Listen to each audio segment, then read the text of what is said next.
But, oh, the gray screen scared me. I thought everything broke for a second. From the courtyard, you spot Brother Mattia looking outside his window. You wave at him from below, and it takes a moment for him to notice you. When you step into the guest house, you hear him descend the stairs.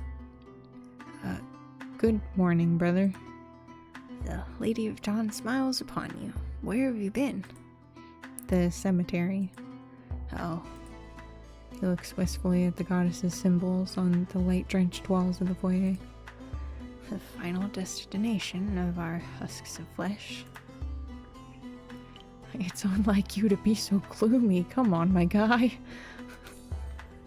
Forgive me. I am grateful to be alive, but I've not been coping well with my confinement. There's a reason I decided to serve the Lady of Dawn instead of preaching her word. Do you ever regret it? How could I? It was the best thing that ever happened to me.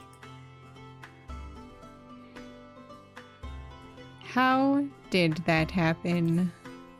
It's not a story I can tell without becoming teary-eyed. When I was a wee lad, I was unhappy and didn't know why. Couldn't stand being around people, didn't want to be seen by anybody. A friend tricked me into meeting one of the priests of Dawn, and he smiles. My younger self thought, oh no, all he's gonna talk about is lady this, lady that. Having a hard time picturing it. The priest never ended up mentioning her. He handed me a ladle and told me to fill the bowls with soup. He never mentioned at all? Not during our first meeting, but I knew that she was the reason behind his quiet confidence. I was smitten by the way he carried himself. I saw in him the man I was always meant to be. He quite literally handed me the ladle that would pull me out of the unpleasant soup in which I was stewing. What happened? I shouldn't ask that. That's probably gonna make me sad. I'm asking it. He's watching over me from the heavens, at Dawn's side. Spend the rest of your day with Brother Mattia, trying to preserve the smile he showed you while talking of his service.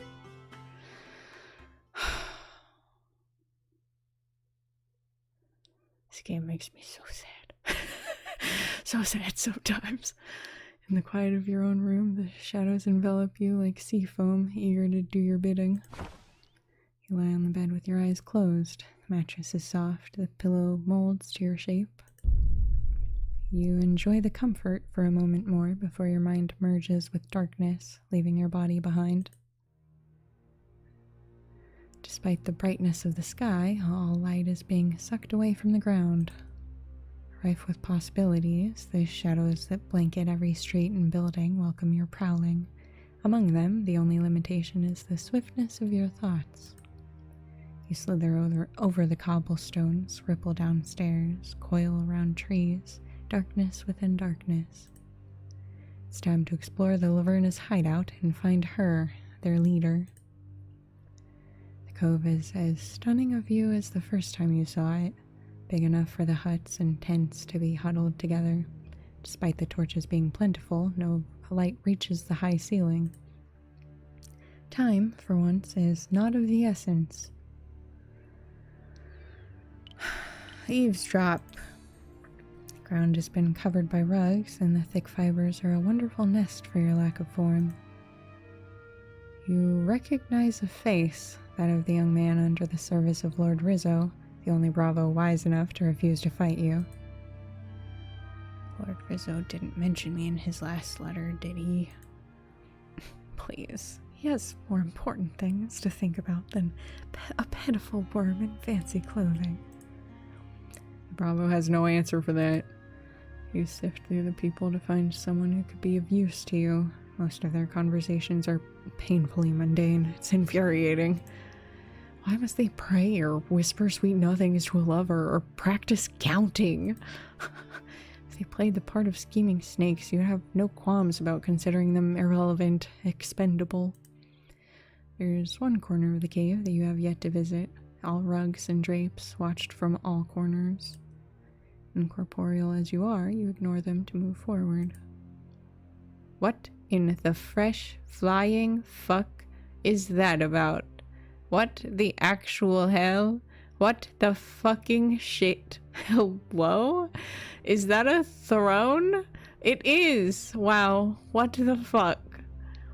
A desecrated statue raises her singular arm to the sky. The other's been removed to prop her against a throne carved in the wall. The carpets and cushions must have been beautiful one time. You can still see the faint glimmer of golden filigree on them, but they've been caked with years of dust. A hand emerges from the side room to push the drape aside. It's an older woman with several daggers secured in her extravagant brocade vest. Age has been rather unkind to her face, but not her hair. Once she walks into the light, you notice that one of her eyes is pale. She lifts her cup to observe its contents under a torch. Curious, you merge with the shadows on the wall to see what she's seeing. The last drops of wine are murky with sediments. The hawk, an enemy. Oh, okay. She chuckles to herself. Which one of the many? What? Where does she see a hawk? I'll never be able to do tea reading. I mean, I know that's not tea, but tea leaves, but you know, it's the same sort of gist. Suddenly her head jolts in your direction. She can't possibly see you, right? Right? As a shadow, you drip over the wall. Her gaze follows you, unwavering. Oh no, we're fucked. We're fucked. We've been made! Get the fuck out! How is that even possible? Why does she not speak? Why is the abyss within her like like a mirror? You move again and her eyes follow you, sharp like those of a hawk. I don't think... She doesn't seem like the type to scare easy. And I have a feeling this is just gonna make things worse. Just leave it alone. Collected in the corner as you are, you try to blend in with the other shadows, and she quickly loses interest. Phew! She pours herself another cup of wine from an Illyrian vase and drinks it all in a matter of seconds. Once again, she looks at the sediments left behind by the wine. A shark. Pensive, she glances aside. It's been a while. Danger of death, isn't it? Her chuckle is mirthless. But not for me. Huh? Hold on, run that back. Oh, do you not die? Are you immortal? The fuck? It's then that three people walk in. Two women with scarred eyes and a man with 2 scars on his lips. It's time. I know. She places the tankard down. The chattering of teeth announces the arrival of a 4th one. He stumbles in with his hands tied behind his back and blindfolded eyes and almost bumps into the taller woman. Oh dear.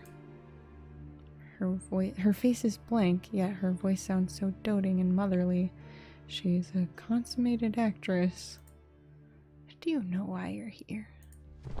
He falls on his knees hard enough that you almost feel his pain yourself. I'm sorry. I'm so sorry. I didn't. Don't give me that excuse, young man. You knew. The other 3 watch with grim faces as she approaches her victim. Your mouth will not betray me. What about your eyes? Sweat stains his shirt. My eyes will not give you away. They did, I've been told. Mouth agape, bound and pitiful, he nods. I'm sorry. I'm so sorry. It won't happen again, I promise. Cold steel scrapes against a scabbard. The liver in his dagger is stout, more handle than blade. I'll give you a choice. The eyes that gave me away, or the mouth that will betray me no more. I'm so sorry. A kick to his side makes him grunt in pain. Enough begging. Get to it. My mouth. The older woman walks behind him and almost tenderly, like a mother would, holds his head against her breast. It shall be done. The more you resist, the worse you'll make it for yourself.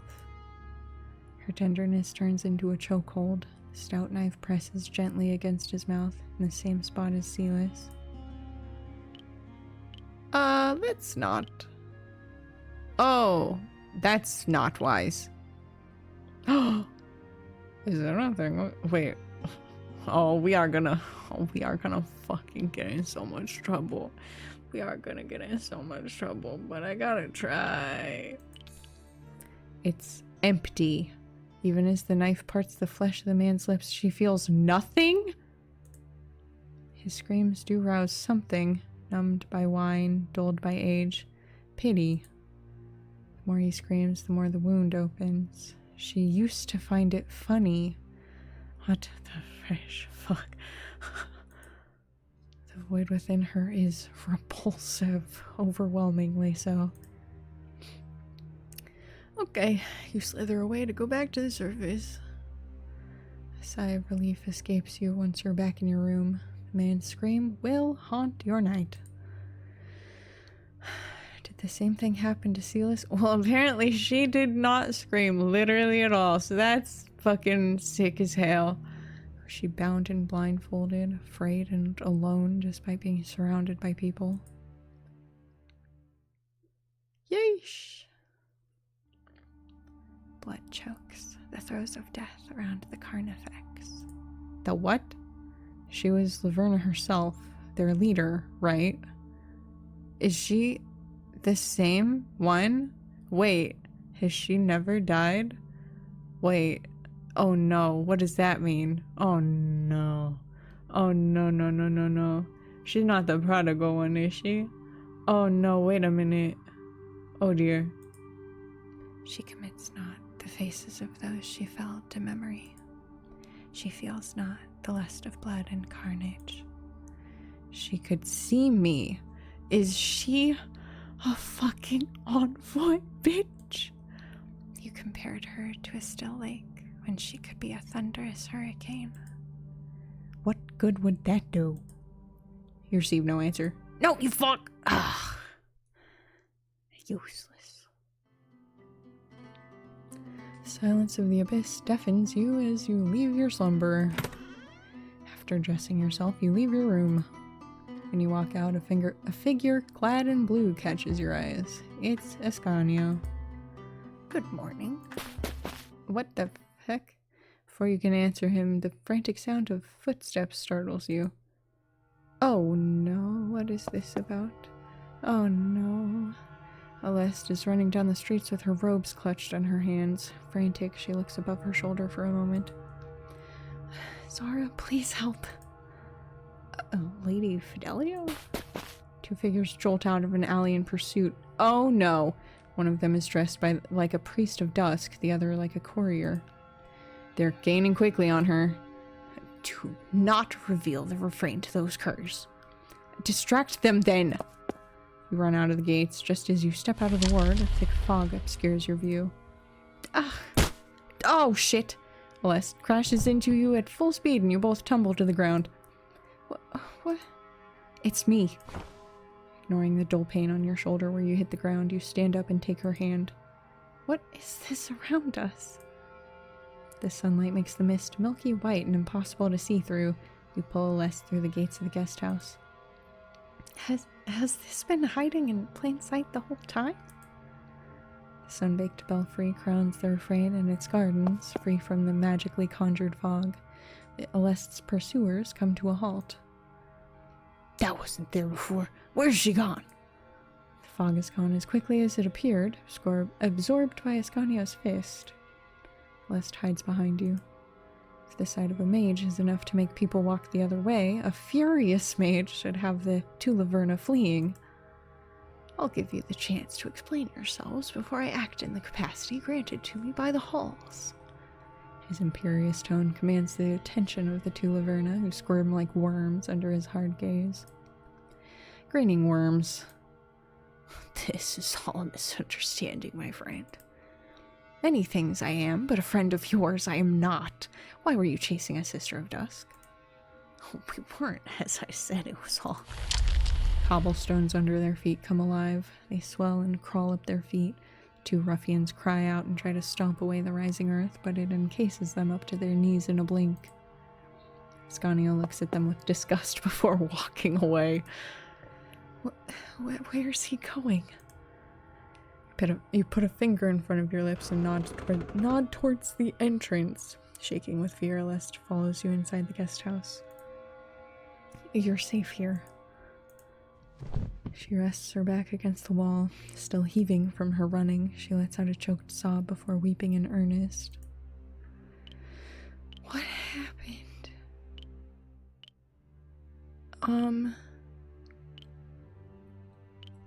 You're so safe here. Don't even worry about literally anything. Nothing will happen to you while you're here. If you hadn't told me about this place, what would have happened to me? Don't think about it. Yeah, don't think about it. Don't think about it. Just don't worry about it. No use thinking about it. It's fine. Don't worry about it. Right. She shields her tears from you, breathing heavily and erratically. Do you want to sit down? I don't know.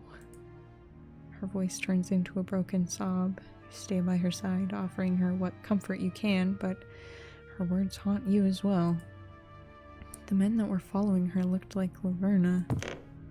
After a while, soft footsteps descend the main staircase. Her cries have summoned Brother Mattia. You're Brother Armin's apprentice. Don't tell me. Brother Mattia, you're alive. Brother Mattia hurries to Aleste's side, and his presence is like a balm for her fears. What did those people want from you, Aleste? I don't know. I was at the cemetery when a young man approached me, the mage that was going to oversee the funeral. He told me I was being followed. Those two were waiting for me outside. One I recognized from back in the day. He had been working for House Fidelio. Definitely Laverna.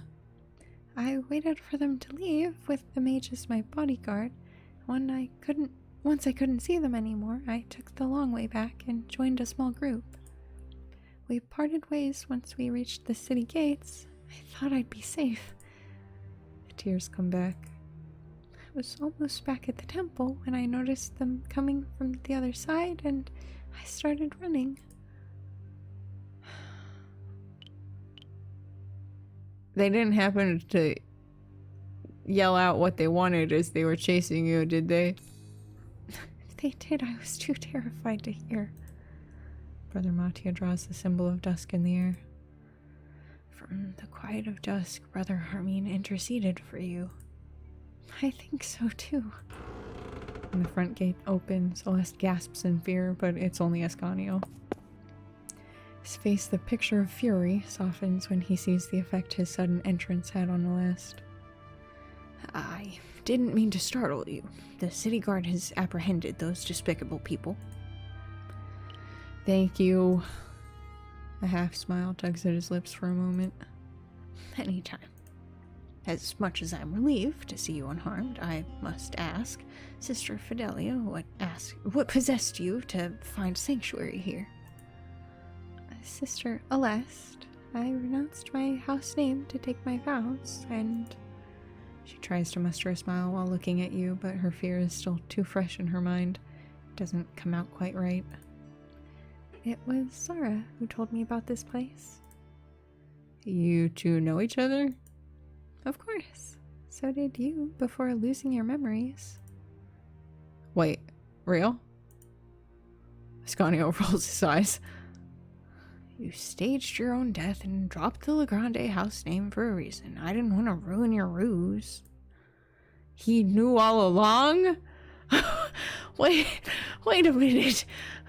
Besides, whatever happened to your memories has made you a much more pleasant person.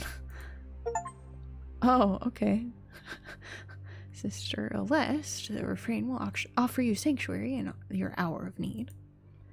Hesitant, she looks at you, then at Brother Mattia, wanted by Laverna, yet alive and safe. Room shall be ready post-haste. Brother, if you would be so kind as to show us Sister Aleste around in the meanwhile. Of course. After the exchange of a few more pleasantries, Brother Mattia and Aleste take their leave. Are you not going to lecture me about keeping the guest house a secret? You saved the life of 2 servants of her grace. I only have praise for you.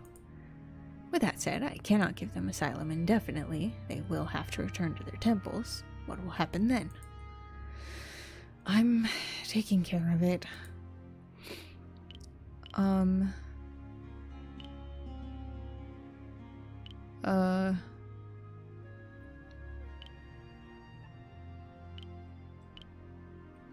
What would we even ask about the fog? It's magic. That's it. Open and shut. Why did you leave those 2 at the city guard? You know they're just gonna be fucking bailed out, probably. They'll slither their way through their punishment or avoid it entirely. I could have done nothing else. I shall prepare a room for Sister Aleste. He bows to you and returns to his study. As much as you'd like to be near Aleste, Brother Mattia is already smothering her plenty, so you decide to head off.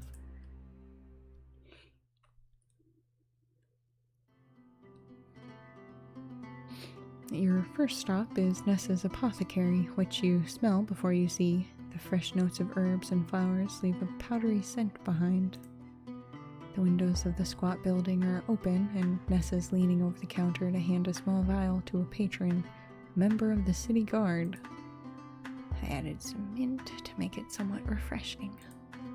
Appreciate it.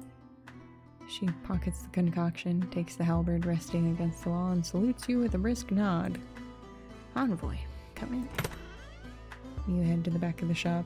The sight of hundreds of bottles and the wonders sealed within is still impressive after so many visits. Where's Miche? She approaches the door to make sure it's locked. The neighbor has children around the same age as him.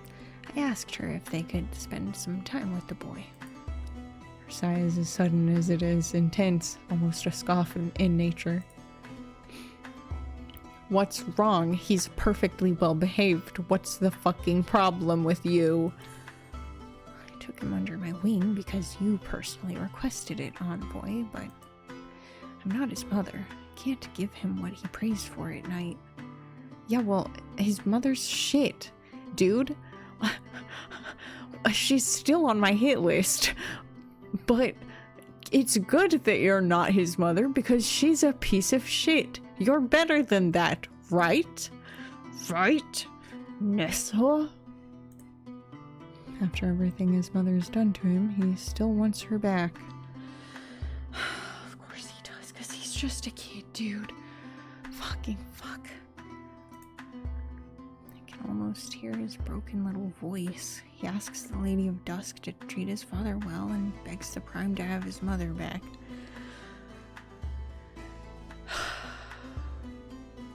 I'm fine, this is fine. You're all he has. I swear to God, Nessa, I'm counting on you, please. You're all he has, dude. I know, and I can give him a roof over his head, warm meals, and a trade to learn, but that'll never replace what he's lost.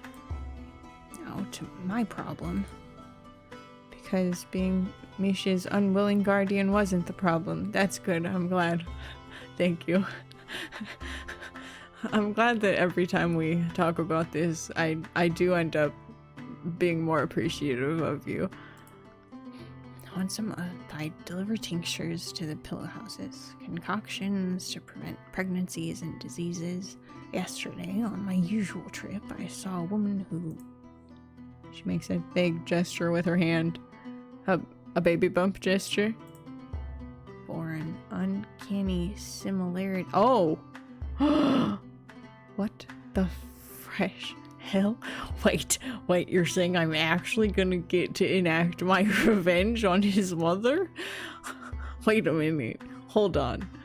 Oh no, I can already see where this is going. They're gonna do a thing where she's gonna be like, I left to try and make money for my child. I don't buy it. I don't fucking buy it. I'm so mad already. For an uncanny similarity to Miche, they had the same nose, the same eyes, even the same hair. Could it possibly be that slimy little scoundrel of his mother? He never mentioned a sister, so... She sighs again. As soon as I saw her, I heard his little voice in my mind begging to prime, and I felt rage, disgust, hopelessness. They all take root in the abyss within her, each equally insidious. Yes, I love you, Nessa. every time we talk, I realize more and more. You and I, we're okay.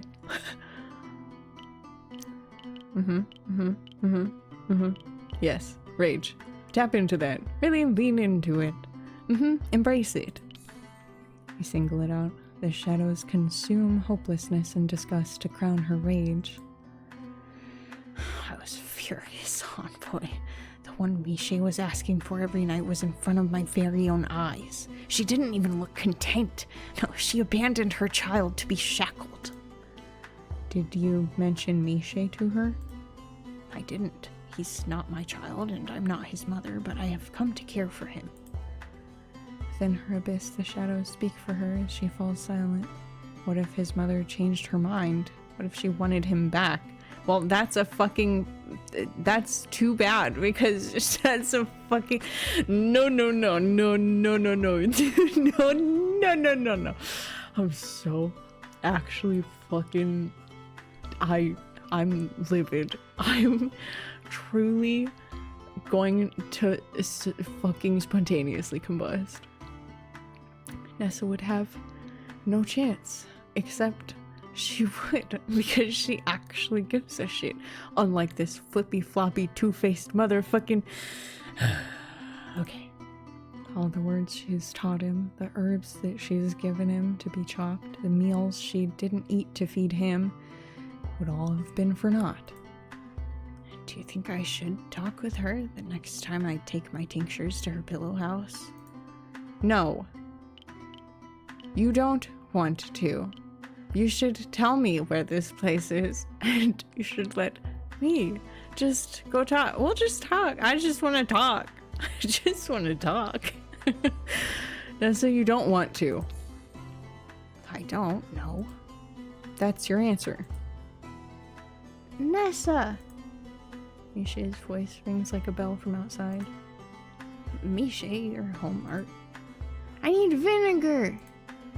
She frowns.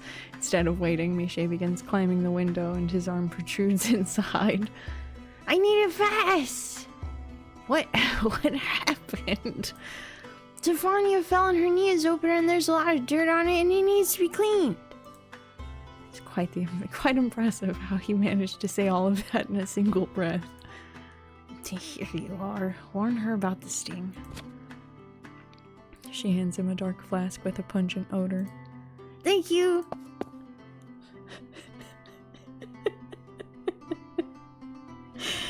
Oh, ow! Pain! It's fine, because that's a good pain at least. With his treasure secured in his arms, he runs off.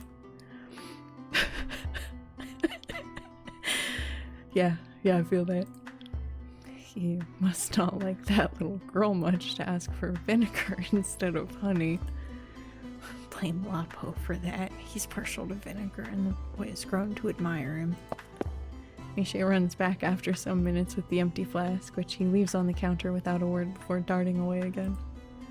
He used it all. She looks at the dark glass against the light with a smile. Thank you for entertaining my whims, Envoy. I hope I was of assistance. You were. I won't hold you any longer. May the Abyss bless you with the same clarity you bestowed upon me today.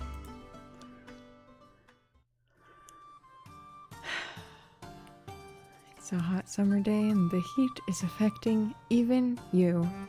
Disgusting. I do not look forward to summer again. Your new blouse caught in a splinter and you want to have the small tear repaired before it turns into a proper hole. Your destination, the stitch and seam, is in sight. Colorful fabric hangs from the signpost, forming a garland of ochre and orange tones. Outside the shop, a small group lazes in the shade, waiting for their clothes to be pressed. Once she notices you, the head seamstress beckons you inside. Do you want me to fetch Amelia for you? I'm surprised you remembered. That's the meat of the job right there. With a good-natured laugh, she walks behind the drape that conceals the seamstress at work, and when she returns, Amelia is with her. Don't say that. If it makes her happy to wear it, that's none of our fucking business. How are you doing? She wipes the sweat from her neck. I've been better. What brings you here? You show her the small tear. I still have some leftover thread from the same spool. I should be able to mend it without it being too noticeable. You stay and chat a bit longer before heading home. Aw man, I thought we were gonna get more tea about her crush. Dang. You return to the stitch and seam after a couple days, each more scorching than the other. Amelia's been waiting for you. Is she done already? She walks behind the drape and comes back with Amelia. Here it is. She hands you the mended garment. You stay and chat a bit longer before heading home. Aw. We could have had a chat. Morning comes. Your usual routine of a bath, a tisane, and some light reading hits a snag when the washroom's door doesn't open. Who's there? It's me. Apologies, I didn't know it was taken. Water splashes from the other side of the door. I won't take too long. You're still used to being the only guest of the refrain. Perhaps because Brother Mattia goes out of his way not to inconvenience you. After a couple minutes, Celeste knocks on your door. I'm done. You thank her and proceed to take your bath. Once you leave the washing room, you're welcomed by the sight of Brother Mattia and Celeste talking just outside their rooms. And you're yet to leave this place, even for a small walk? That's right. How much longer must you remain hidden? I don't know. Celeste turns towards you with the gravity befitting a sister of dusk. I left something of great importance behind and cannot leave. What is it? Do you want me to go get it? What is it? A portrait of my husband, the only thing keeping time from eroding my memories of him. May he rest in the comfort of dusk. They both trace the symbol of the Lady of Dusk in the air, a downward hemisphere with 3 sun rays. I'd ask Ascanio to fetch the portrait had I left it in my quarters, but it's currently in the hands of an artisan. I wanted her to make a reproduction of the painting on a reliquary for my mourning shawl. What's stopping Ascanio from going to this artisan? She lives all the way in La Marina. No mage can leave the city to go there. Terrible feeling insinuates itself in your mind, dangerous enough that you cannot let it go. Oh no. What does she look like again? Quite peculiar, I must admit. I've never seen someone with so many spectacles on her person. Of all the fucking ding-dang goldsmiths in the city and beyond, Renza got the job! I know of her. What's her name again? Camilla. Silas did warn you that Renza likes to use pseudonyms with her clients.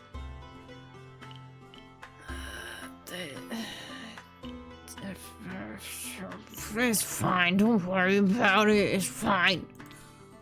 Would only make her feel worse. The way there is so well trafficked that I doubt we'll be attacked by those brutes again. Wait, we? No. No. Sister Celeste. Her pleading eyes tug right at your heartstrings. No, nuh-uh. Nope, not this time. You not getting me with the puppy eyes this time. No. I can go. I will do this for you.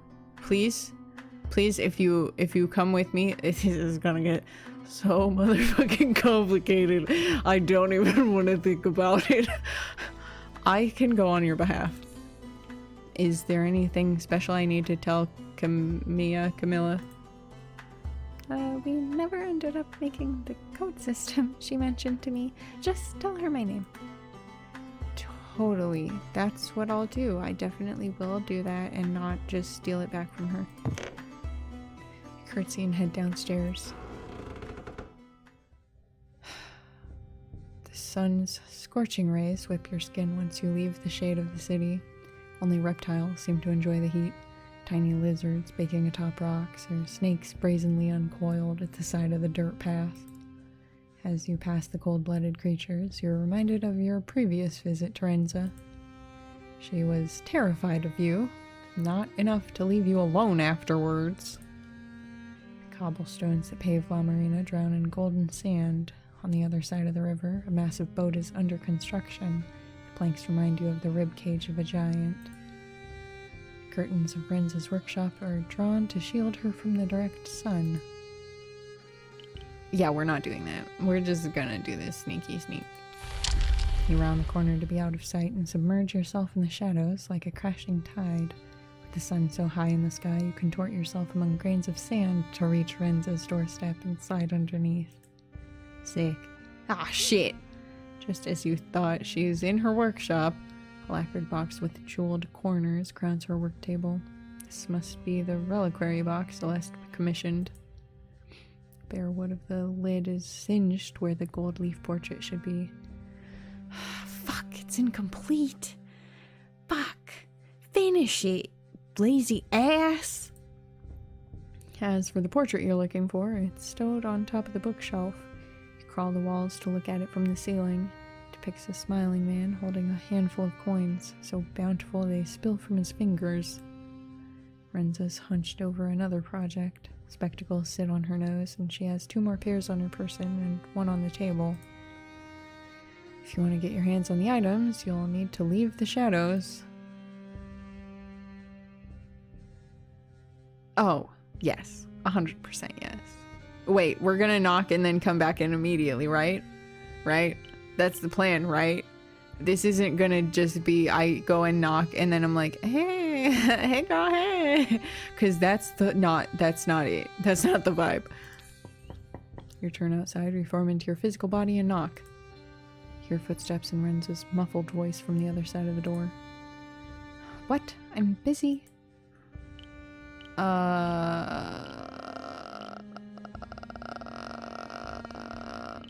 I'm here on Sister Celeste's behalf. Yes. Sister... Ah, that one. Oh, why did we do that? Now... Hey, homie. Hey, dude. Hey, listen. What is the point of having fucking shadow powers if I don't get to use them? Hello? We could have done this whole sneaky sneak like she never had to know. Never, ever, ever. And yet here we are like a dum-dum dingus. You're killing me. You know what? Fine. Maybe we'll fucking deal with this problem and then it won't be a problem. Doubtful, but you know, we can dream. As soon as she cracks the door open, you force yourself in. You! Instead of pushing you out, she steps back. What are you doing here? You close the door behind you. Renza's brandishing a tool, a fine hand file, in front of herself like a weapon.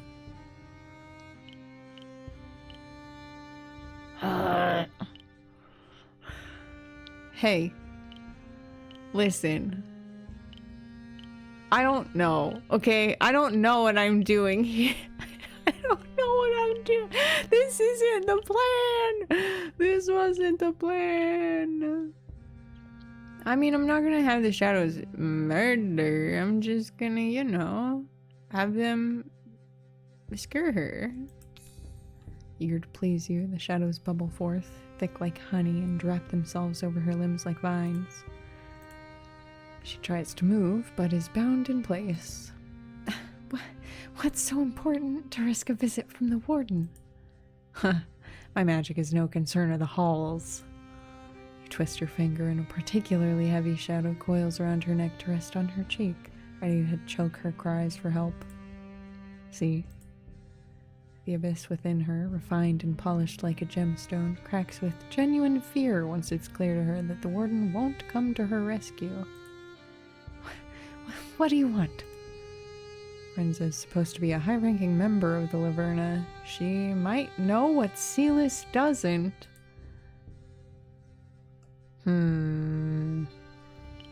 Yes. I mean, we kind of know this already, right? Because they were opposed to... They were opposed to these fucking hooligans infiltrating. What business do the Laverna have with Sister Aleste of Dusk?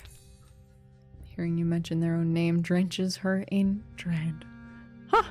Delight. You mean the once was Lady Fidelio? She asked me to make a reliquary for her. It's still a work in progress. So boring. She's callous even when threatened. Seems to find that a satisfactory answer. You literally didn't tell me anything. You literally told me nothing. Your people chased her in the streets. Not under my orders.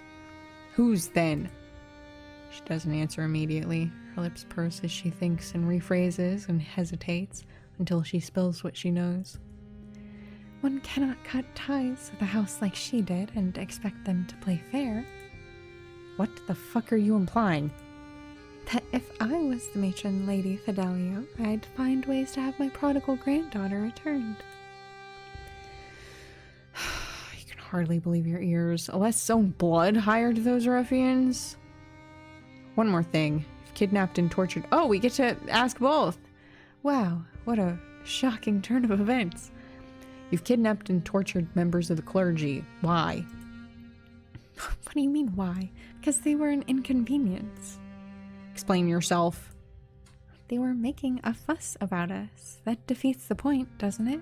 If you go against one of us, you make an enemy of us all. Might be true for her, but you doubt the Laverna would flock to Silas's aid should she find herself in danger. Her eyes fall on her dainty hands.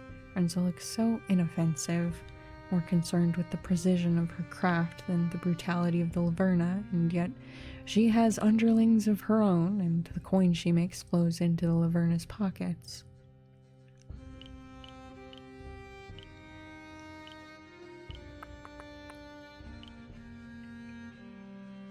What do you think of the current Laverna? She understands I don't care much for things outside my field and lets me work during our assemblies. That's not what I meant. Do you agree with her leadership? Her laugh is mirthless. She is wise and just. Sarcasm drips from her words like poison. That's all I can say on the matter. There she stands, inoffensive Renza, surrounded by her gems and tools. Who would succeed Laverna should she perish? Another member of her cohort. Why? Don't tell me you plan to use the same trick on her as you did with me. She's not a goldsmith. She will fight you tooth and nail. Also, I think she's a non-fight, so yeah, that's gonna be a problem. We're talking hypotheticals here, okay? Right. Aren't you such a member? She nods, suddenly looking less sure of herself. How would the Laverna act under the leadership of someone like Renza? Definitely would be less bloody. After enough time, would it be any different than a regular merchant guild specialized in luxuries? Why are you asking? It's your turn to shrug. These are all hypotheticals, after all. Fuck. I feel like killing her is gonna cause us more problems than it's gonna solve. And also now that we've floated the idea of her taking over and being less ruthless, shall we say. Fuck. I don't know though. She still really strikes me as a little rat. She just, the fact that I threatened her a little bit and then she like continuously sent people after me? Like, come on, get a life. I don't know. It'd be so easy. It'd be so easy. But we don't know who else could replace Laverna if we take her out. Well, when we take her out. If we can take her out. If we're able to. Fucking, I'm gonna have to boost my magic so much for that. Oh no. We're so fucked. If I let her live, is she just gonna send goons after me again? Cause that's an issue. Hey, can we agree to fucking disagree on some life choices and we just leave each other alone? Renza, please. Renza, please. Can you just not be a pain in my ass?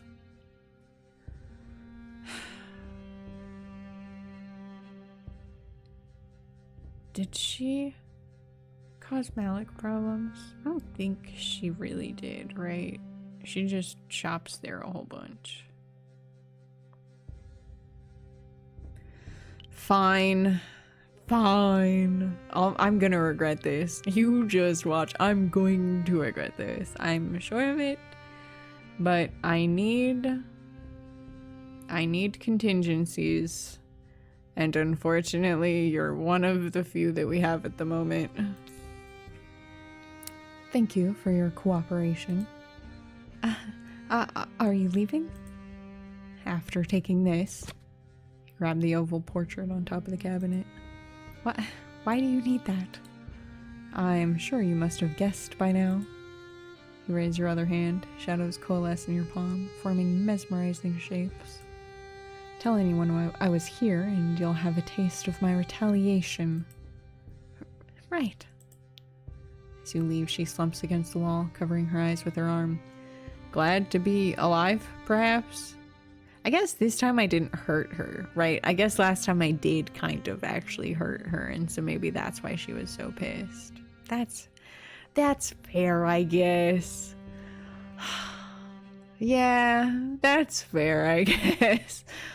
This time, if she sends people after me, not fair. Not fair at all, and I will be murdering you. Sun is about to topple over the horizon when you step through the gates of the refrain with Alyst's treasure in your arms. Aside from her beloved memento, you have disturbing news to share with her. Patron Lord and Matron Lady of Fidelio were behind her attempted kidnapping. Surely not. What? That's the wrong voice line, fellows. She's back, sister. Nope, there's the surely not. When Alyst peeks from the staircase, you present the portrait to her. She almost trips over her robes in her frantic descent. My beloved. How come that one line got voiced? Wait, no. How come that one line got voiced and absolutely nothing else in this scene? That's weird. She clutches the painting in her arms, caressing the canvas where her husband's cheek has been made immortal by pigments. You're unscathed. Brother Mattia takes your arm in disbelief of your accomplishment. What? Why would I have gotten hurt? What? Why would you think... Hey. Hey. Do you think so little of me that you really think I would get hurt the second I step outside of this place? Come on. Blessed be the Lady of Dusk, for she spared you from her gaze. Oh, Zara, how can I ever thank you for this? You don't want to spoil Alyst's joy with the grim news about her grandparents. Not tonight. Great. What you've learned about the Fidelios from Renza has you distraught. You knock on Alyst's door. Good morning. Seeing her so mirthful is a double-edged sword. The painting she so coveted. The portrait of her husband greets you from above her undone bed. Zara? What's with the long face?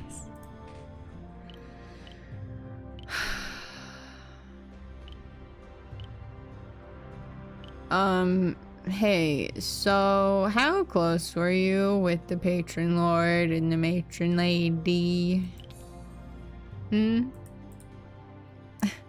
What a curious question. They disapproved of my new path in life, but didn't prevent me from becoming a sister. Her oblique answer probably tells you that they must not be on the best of terms. Why? Did something happen to them? You shake your head. What then?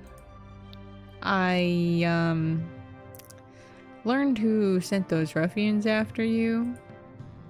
Her face drains of all emotion, empty, as if enthralled, perfect canvas for rage.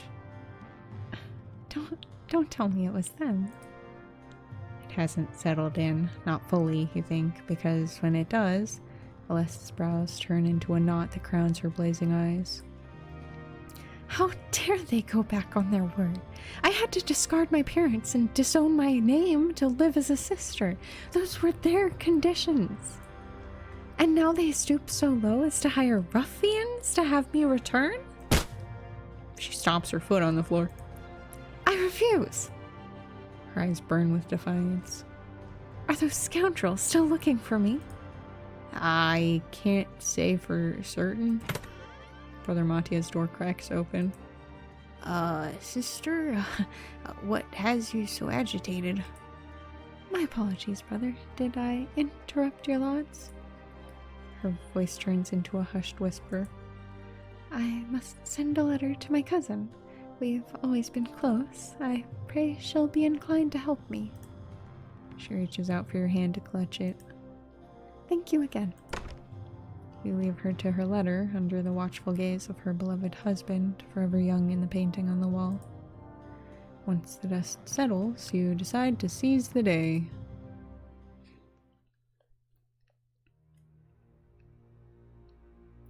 You wonder how the leader of the Laverna is doing. After finding a secluded alley, you plunge into the shadows to return to her domain of chipped rock and darkness. By now you're familiar with the path to take. As fast as the eye can see, you move from shadow to shadow until you reach her quarters. You find Laverna seated on her throne. The desecrated statue on her side is petrified mid-scream like a sick herald. Today she is not alone. A comely woman is kneeled on the carpets and pillows strewn about. The stylized eye on her shawl and the coral horn-like earrings tell you that she's either very superstitious or is a soothsayer. Keep your distance. You don't want her to see you today.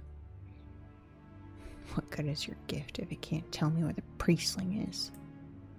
I never claimed I could tell you where to find him. He could be in Oriani, for all we know. Laverna clicks her tongue and looks into her cup. He's in the city, that I'm certain. Behold, the tower. The other woman looks into the cup and nods gravely. I'll ask you again, what am I keeping you for if you can't find him? The dance is in a few days, Laverna. My absence will be noticed.